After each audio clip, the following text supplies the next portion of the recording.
For as long as I can remember, I've always had a desire to have a purpose in life. I've always wanted to be useful. I wanted to either have a job or create a product or have this big influence over people. And I'd never really known why. And I still kind of don't know why. But I've, over the past few months, tried to look inside. Why do I want to have this purpose? Why do I want to have a mission? And what is that mission? What do I want to help people with? What do I want to contribute to the world? A few months ago, I read the book, The Way of the Superior Man by David Data. And in that book, he explains that purpose is like an onion, and it has different layers where you go after one thing and then you're done with it, you get tired, you get bored, then you move on, and that's more of an inward layer. And as you get closer to the center, you get closer to your central purpose, where everything is one purpose, one mission, and that's your deepest mission. Up until a few years ago, I had no idea what this purpose was. I moved around from sports to activities to different sports, right? I played baseball, I played soccer, I played basketball, and all of them were really fun at one point. I eventually decided not to keep going with them because I just lost my love of the sport, but I do think they were a big part of my childhood, and I am grateful for playing them. I played soccer the longest, and what I learned from that was that the competitive edge helps a lot when you're playing, right? I never really had one until I stopped playing, but I did see it in action a couple times when I was either really mad that we were losing or a couple of other instances where I can remember just wanting to score and get the ball, and it was really, really fun at that point. For every sport I played, though, I was this scared little kid who was super nervous of making a mistake. I remember being happy that I didn't get as much playtime in both baseball and basketball because I didn't want to mess it up. I didn't want to have our team lose because of me. This was a really big fear I had. And looking back at it now, it was a bit unjustified, but it was really, really real when I played. After I quit playing sports back in 8th grade, I had this time where I wasn't really doing anything. I didn't have any activities that I liked. I kind of just focused on school and seeing friends whenever I could, but I was lacking this sense of purpose like I wanted. When I was younger, that was filled with sports and other activities that I used to do with my mom and dad. But after quitting sports, I really had nothing to do, and so I fell into this hole of YouTube, Netflix, video games, stuff like that to keep track of the time. Eventually, the COVID pandemic happened, and my addiction to those types of things got even worse. I spent a lot of time playing video games, but I especially started watching TikTok and Instagram and all these new social media apps that I was just allowed to download. At first, I got them just because my friends were having them or because they seemed interesting, but I soon realized that I couldn't stop even if I wanted to. 2 hours of TikTok a day turned into 3, 4, 5, even 6 or 7 hours at one point, back when school was like 4 hours long. I was tired, I was bored, I was always hungry, and I used TikTok and Instagram and YouTube as a way to escape the feeling that I had to do something else with my life. I wanted to confront that feeling and do something about it, but I didn't know what, and the easiness and the convenience of social media kept me going back to it. I remember during this time, I would sometimes see short videos of people that were going to the gym, exercising, doing all these runs outside during this time. And I thought to myself, man, that looks absolutely horrible. I never want to do that. I'm much happier as I am right now. Which is ironic because I now know that I was not happy at all. But at the time, I thought that that was the peak of life, sitting on the couch, doing nothing all day, eating whatever food I wanted. It was awesome, but it was also horrible in a way because I didn't feel productive. I didn't feel good about myself. I just felt as much dopamine as I could, and that was my daily routine, basically. I remember there was this one day where I saw a TikTok video of a guy who was planching. Now, the planche, it looked amazing to me. I was like, my mouth open, I was eyes wide. It was a super cool sight to see, and I knew that I had to get off my ass and do something. So I decided that that would be my goal for the next however many years. As soon as I saw that video, I threw my phone to the side. I went and wrote a contract on a piece of binder paper. In it, I basically stated that I would achieve the planche, no matter what. And I said that I didn't care how long it took, that before I died, I would planche at least one time. It was a bit dramatic, but it did have the right effect, right? I did actually start training. I actually almost immediately got to work. This was actually pretty good timing because there's one thing I haven't told you yet. Back in 7th grade, we took a push-up test in PE class, and I had super high expectations for myself, even though I'd never really worked out before. I thought I was pretty lean, pretty strong, and I overestimated the amount of push-ups I would do by actually quite a lot. I guessed I'd do around 30, 25, but the real number was 13. I don't think anyone cared or noticed or laughed at me, but I took that as a personal, dagger into my heart, and I knew that I'd have to improve. Now, this was before the planche, right? And so what I did was push-ups every day. I didn't care how long I would do them for. I just wanted to do push-ups every day and improve and never have that embarrassing moment happen to me again, right? I used it as a fuel to ignite the fire of motivation inside of my heart. Now, I would do these push-ups no matter what, right?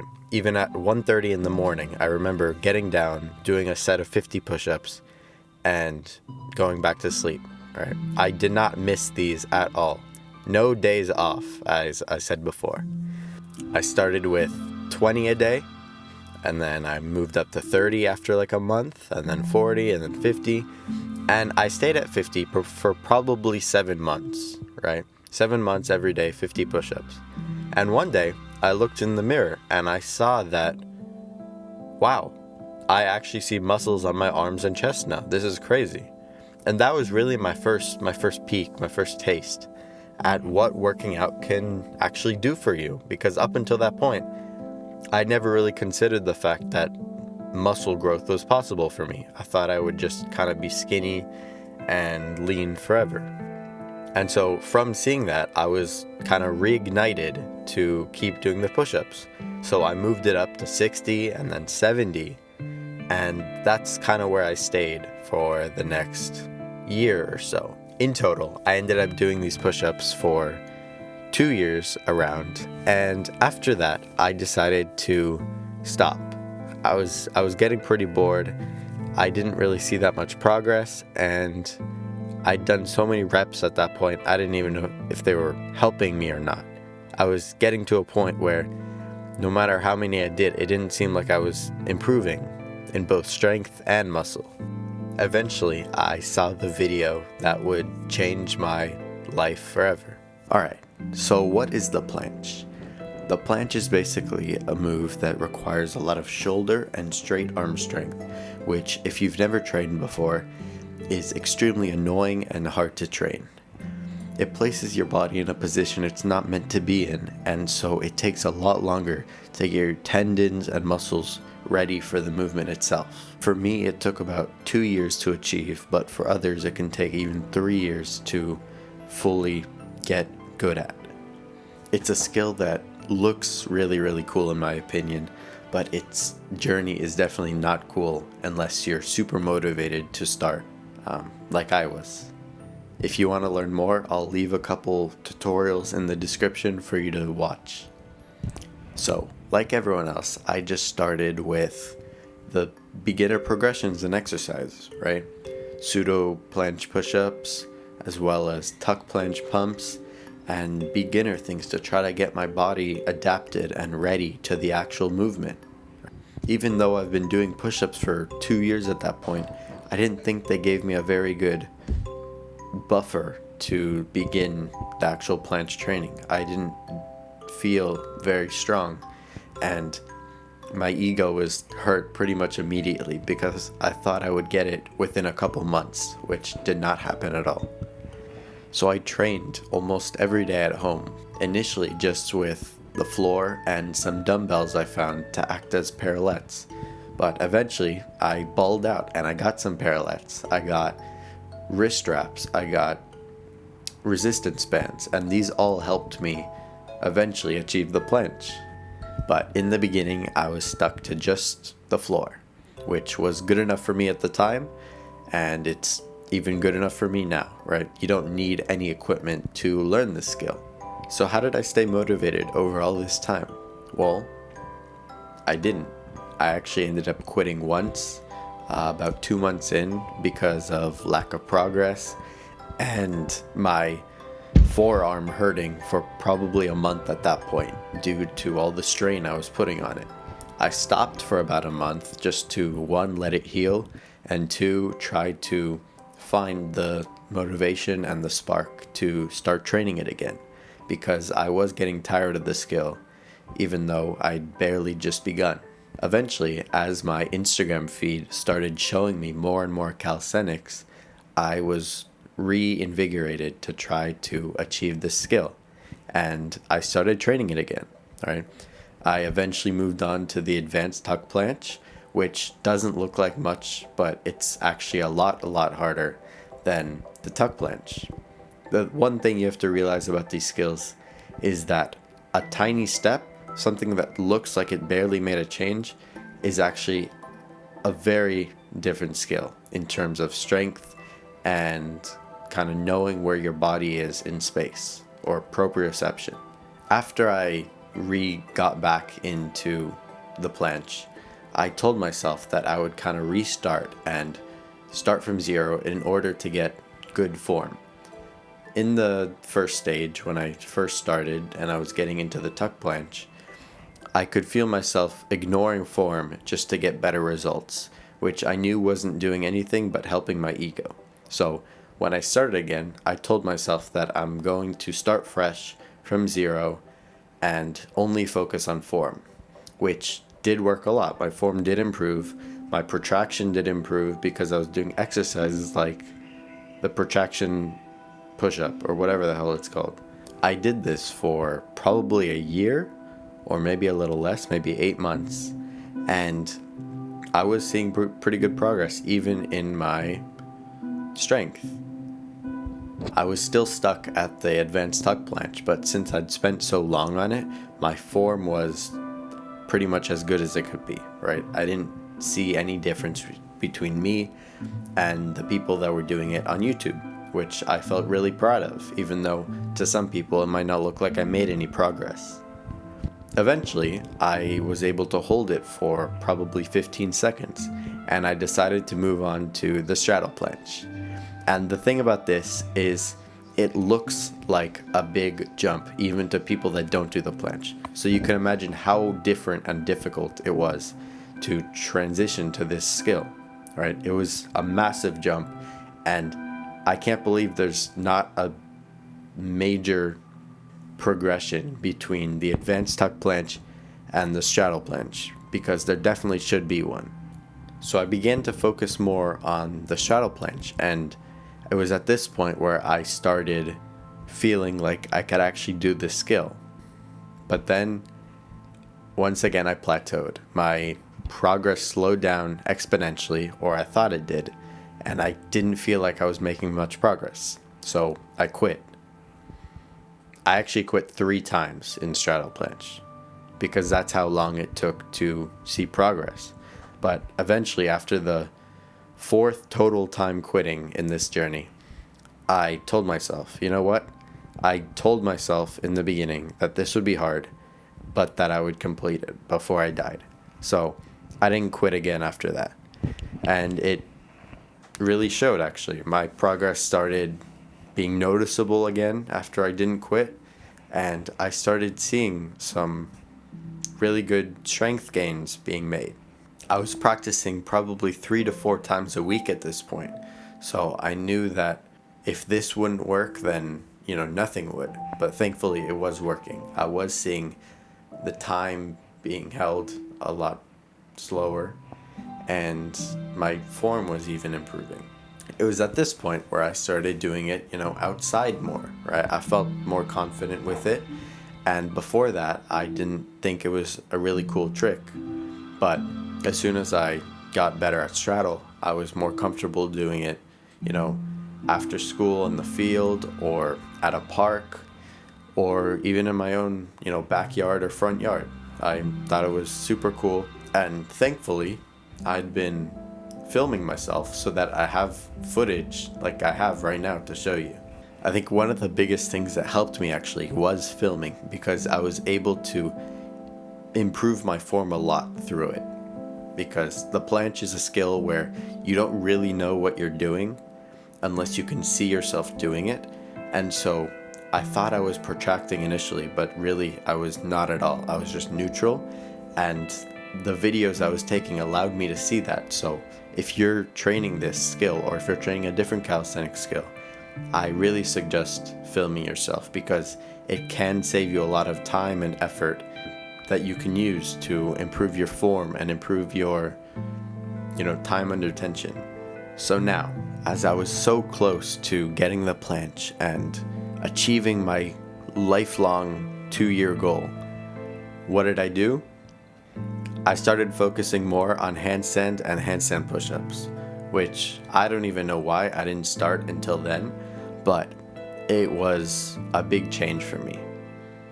I've never been good at parkour or gymnastics or anything remotely close to handstanding, and so initially it was a really, really difficult transition. I obviously had the strength for it because of my 1.5 years of planche at that point, but just getting into that position was so scary to me and so not comfortable. It took me a long time to just get used to it.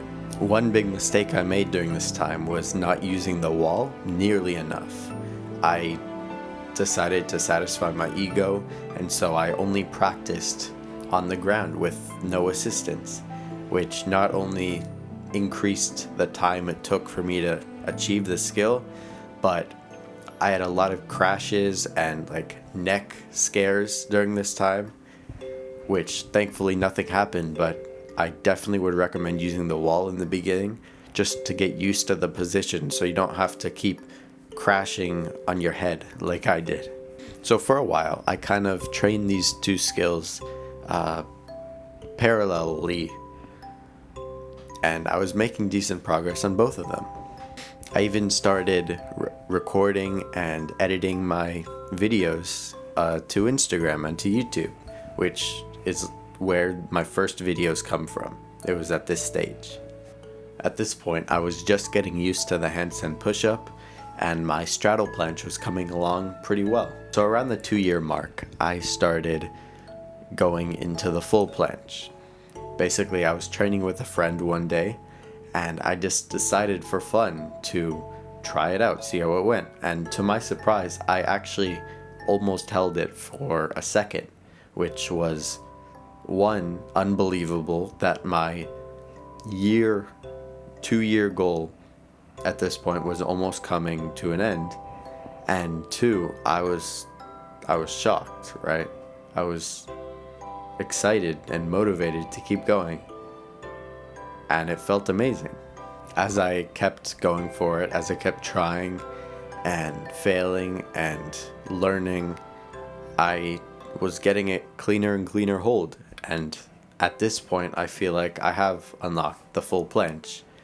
And I think my max hold is 4 or 5 seconds around, which I did a couple weeks ago.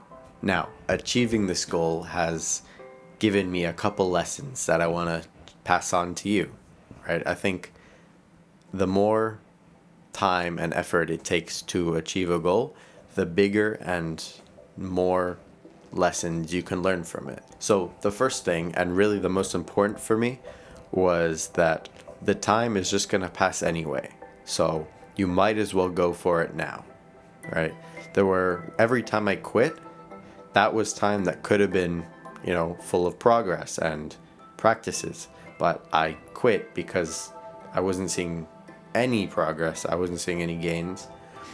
And every time I restarted, I was back at a lower point that I ended at, and the time had skipped forward. So I lost probably 3 to 4 months when I quit those times. So if you're going through this really hard period where you're not seeing any progress, you're not getting the results you want yet in whatever goal you're having, just keep going, right? Stopping will just keep you in that pit of despair longer than you have to be.